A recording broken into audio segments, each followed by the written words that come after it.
Hey, what's going on, guys? So today we're going to be building a full stack real-time polling application. And what I mean by real-time is there's no need for refreshing the browser. You're going to see the votes or the results as they come in. And we're going to be using Canvas.js on the front end to display the results in a chart. Now, we will be using quite a few different technologies. We'll build the back end with Node.js and Express, and we'll be using a service or an API called Pusher for the real-time subscriptions. Basically, when a vote is submitted to the server through the form, Pusher is going to trigger a response, and it's going to update the front end, which will be in vanilla JavaScript, and it will then we'll see that reflected in the chart. All right, so you could use something like React or Angular in the front end, but this is a good example of an application where you don't need a front end framework, okay? Unless you're going to add a lot more stuff to it. The way it is now, there's really no need to add a framework. It would just add bloat to the application. Now, I'm going to break this up into at least 2 videos, maybe more depending on how long it takes. But first I want to implement everything to make it a real-time application where we'll be able to submit votes and see them as they come in. But when we refresh the page, everything will go away in the browser because the data won't be persisted. All right, so once we get that initial functionality, then I want to move on and add MongoDB and Mongoose so that we can actually persist the votes to a database. So when we enter the application, we can see all the votes that are already there. All right, so if I were to reload this, you'll see the votes are there because I already have them persisted to the database. Okay, so let me just give you a quick demo. I have 2 tabs open, and these are basically 2 different clients. If this was live, this could be somewhere in, I don't know, Europe, and this could be somewhere in Massachusetts in the US. And if I were to vote, let's say Linux, we'll give Linux some love and say vote, it goes up from 3 to 4, and it also goes up over here. So anyone viewing the application is going to see that change as well. They're not going to have to reload their browser, okay, which is a very powerful thing. And you can see if I go to MLab, which is what we'll be using for MongoDB, it's basically just a remote Mongo database. You can see all the different votes here, okay, and each vote has an ID, and ID is added by default, and then it has an OS and points, okay, and we can change points if we want, but I'm just going to leave it set to 1 for each vote. Okay, so let's see, what else do we want to look at? Pusher. Pusher is not, actually let's go to the Pusher homepage first. So Pusher is not a polling service or anything like that. Polling is just what I chose to do with it. But it's just used to build real-time applications. So chat rooms, things like that, and those are good ideas for real-time apps, data analytics, stuff like that. And as far as pricing goes, for free, you'll get 100 max connections and 200,000 messages per day. Okay, so a message is basically just like a subscription or a triggered response from your server. In our case, it'll be a vote. So 200,000 per day for free. If you were to deploy this and make this a production application that actually had traffic, then you'd want to pay more, okay, or you'd want to pay something. Just like with any other service. Same thing with MLab or Heroku. All of these services, they give you a certain amount of, whether it's data or bandwidth or requests, they give you a certain amount, and then once you pass that threshold, you have to pay. Okay, so it's great for testing and learning and developing. So that's what we'll be building, guys. Let's go ahead and get into it. Now, you're going to want to create an account with Pusher.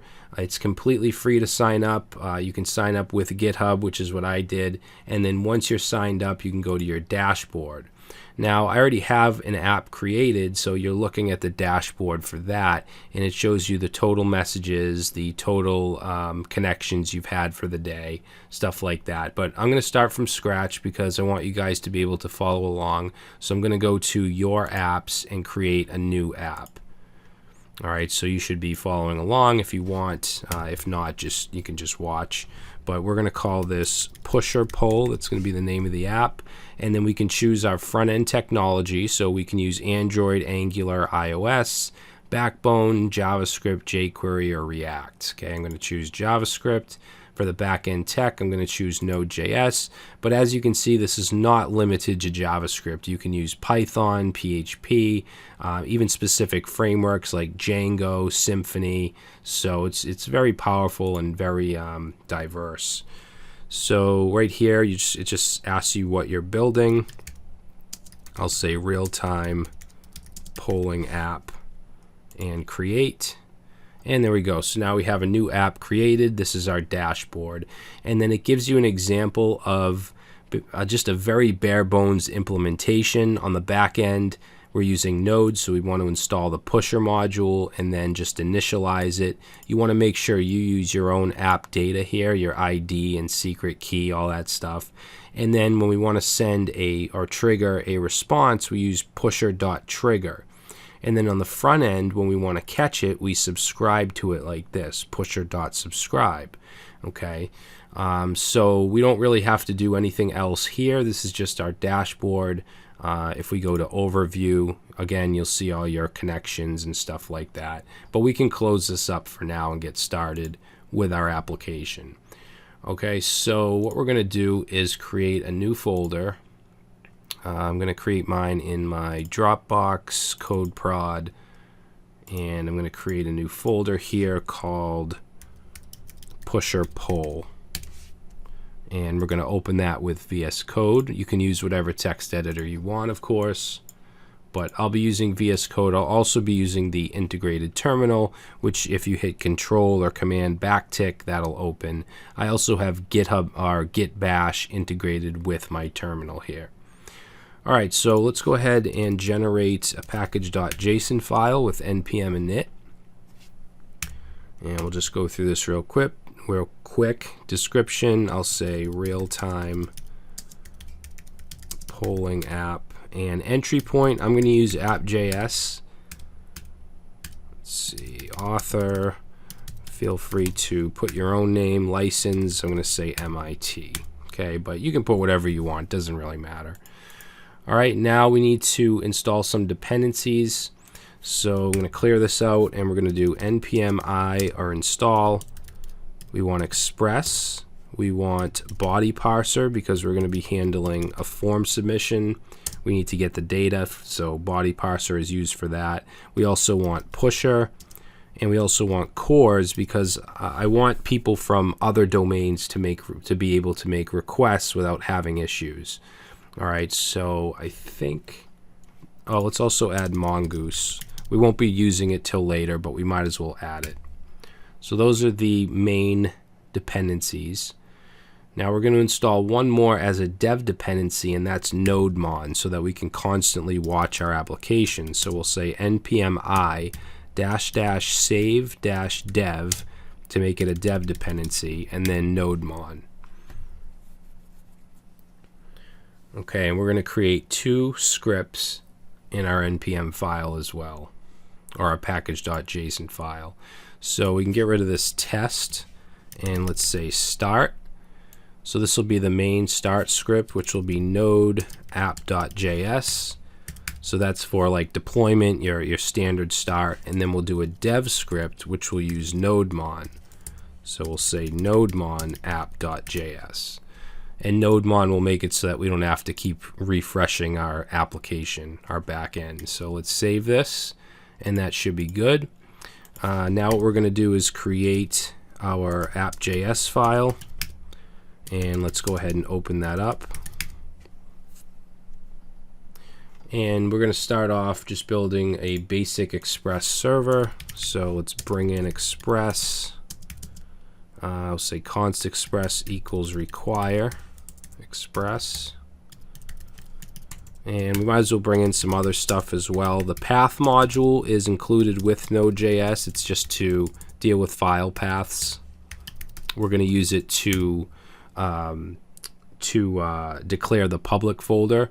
Now for the front end, you could build it anywhere. I want to keep everything in the same PusherPoll folder, so we'll be building it inside the public directory, but you don't have to. We enabled cores, and you'll be able to actually make requests from anywhere.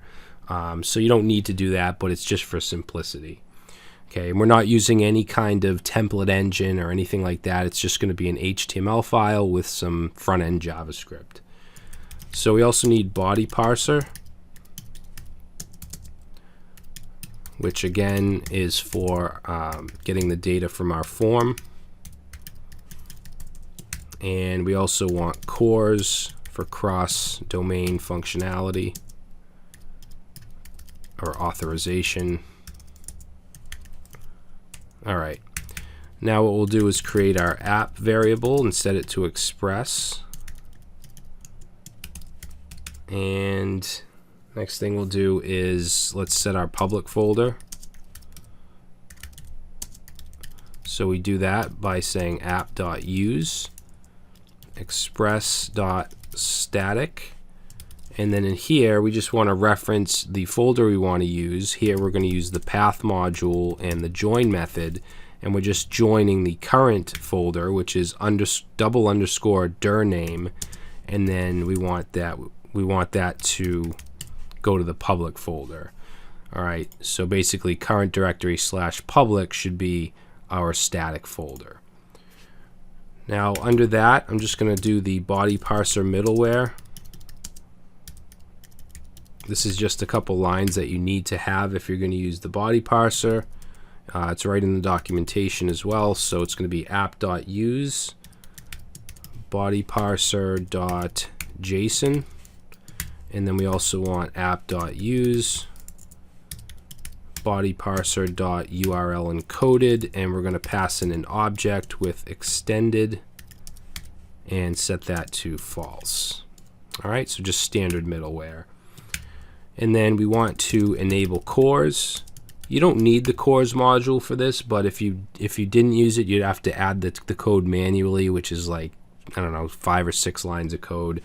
By using the cores module, we can just do app.use and then pass in cores like that.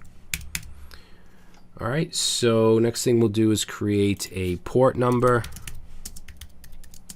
I'll set that to 3000, and then we want to be able to start the server, so we do that with app.listen, pass in the port number, and we can put a callback or an arrow function, and then I'm just going to send a message to the console that says server started on port, and I used backticks inside here so we can use this syntax for our variable, and that should do it.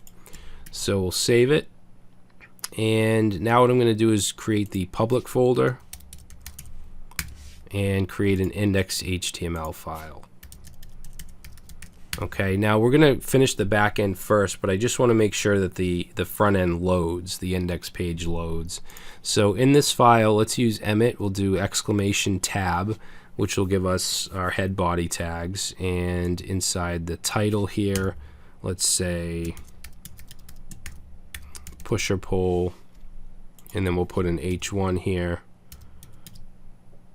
and let's say OS vote, and that's it for now. I just want to make sure this loads.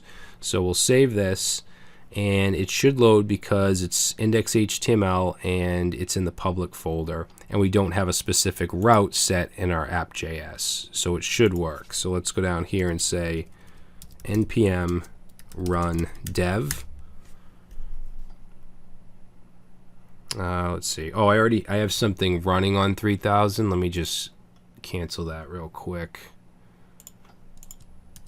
All right. So let me see. Should work. Oops. Should work now, hopefully. Yep. All right. So it's running on 3000. So let's open up a browser. I'm just gonna go like that. And we'll go to localhost 3000, and there we go. So it's loading the index.html file from the public folder, which is what we want. So like I said, we're going to do the back end first, which isn't going to be too difficult, especially since we're not implementing Mongoose or anything like that yet. But what I want to do is anything that has to do with pusher or with our poll, I want to put in a separate file. So we're going to use the Express router. So what we'll do is create a folder in the root called routes, and we're going to have a file in there called poll.js.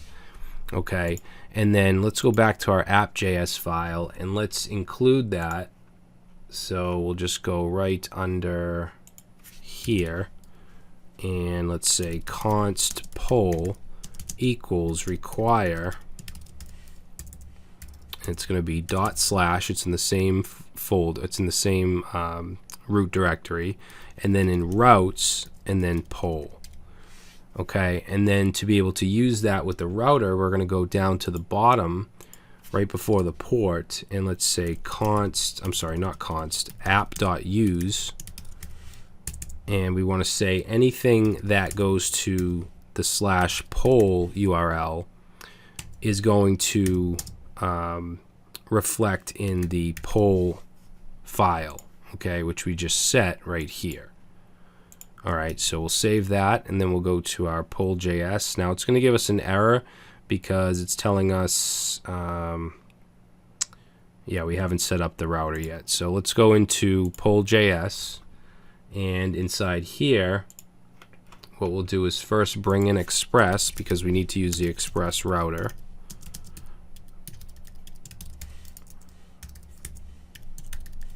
All right, and then we're going to create our router. So router equals express dot router,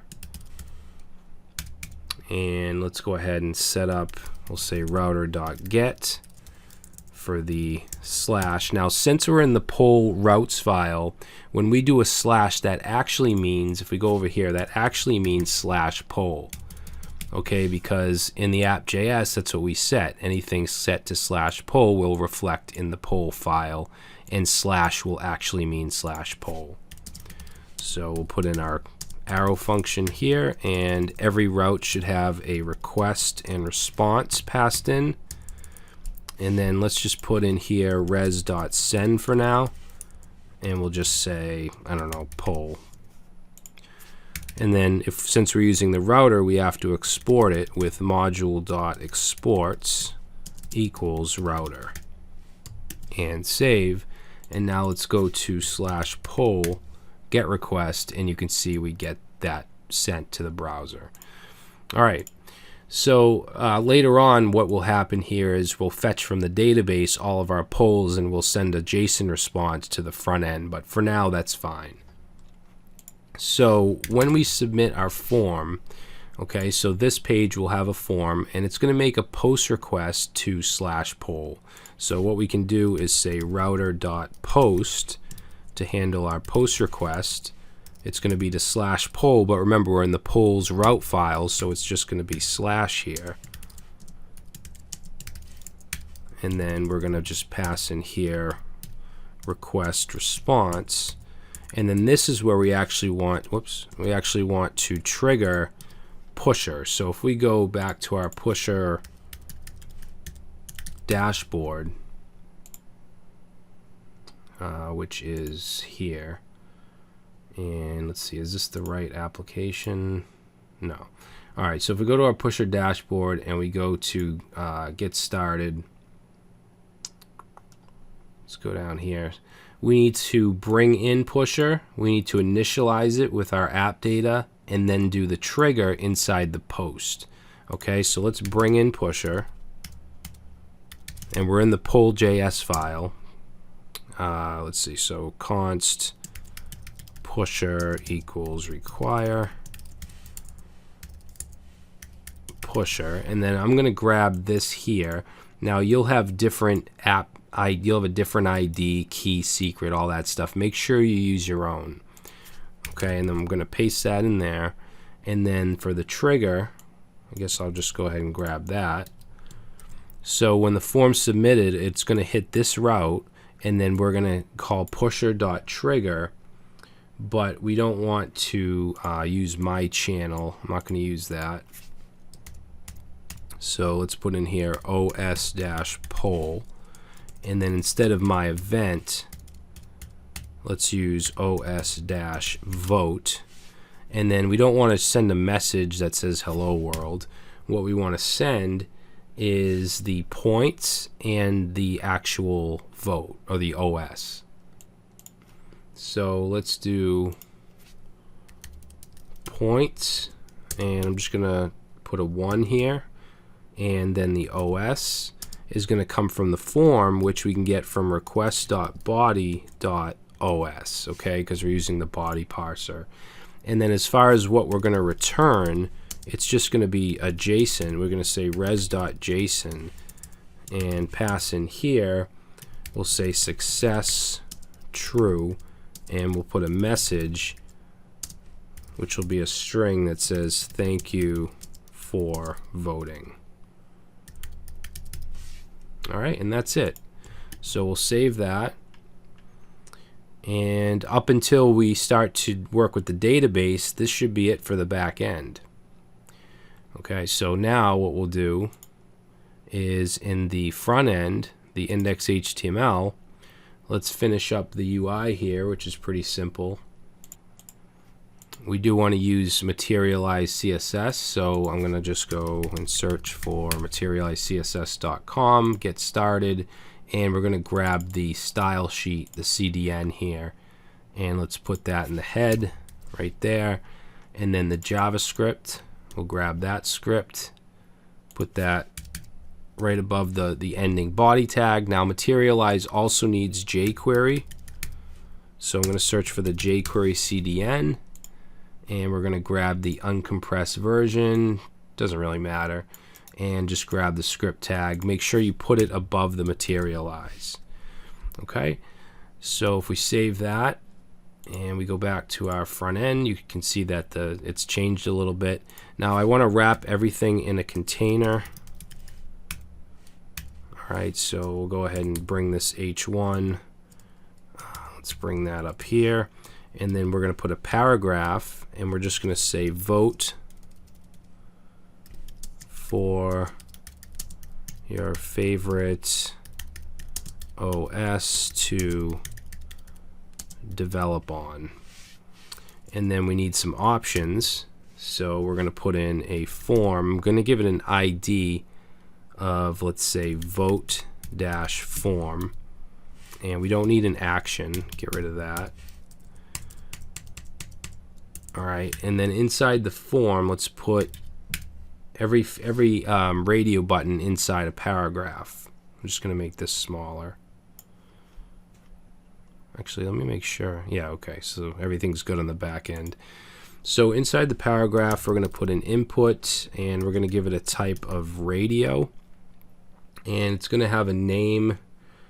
Let's see, name is going to be OS for all of them. ID for this one will be Windows, and the value for this will be Windows with a capital W. Alright, so underneath that we want to have our label, which will be for Windows. That should match the ID of the input, and we'll say Windows. Alright, let's save it and see what it looks like so far. Good. So now what I'll do is take this paragraph. Actually, I'm just going to make this smaller. So we'll take this paragraph and we'll just go ahead and copy that down 3 more times. So it should be 4 total.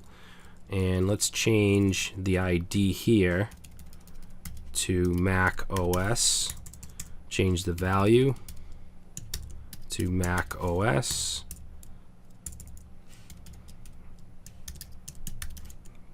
That and that.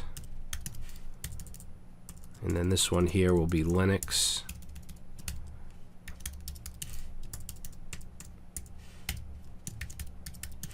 Value should be uppercase. That's what's actually going to be put in the database. Let's see. Let's just say Linux distro, meaning that whether they're using Ubuntu or Mint or anything, they can choose this option. And then the last one will be other.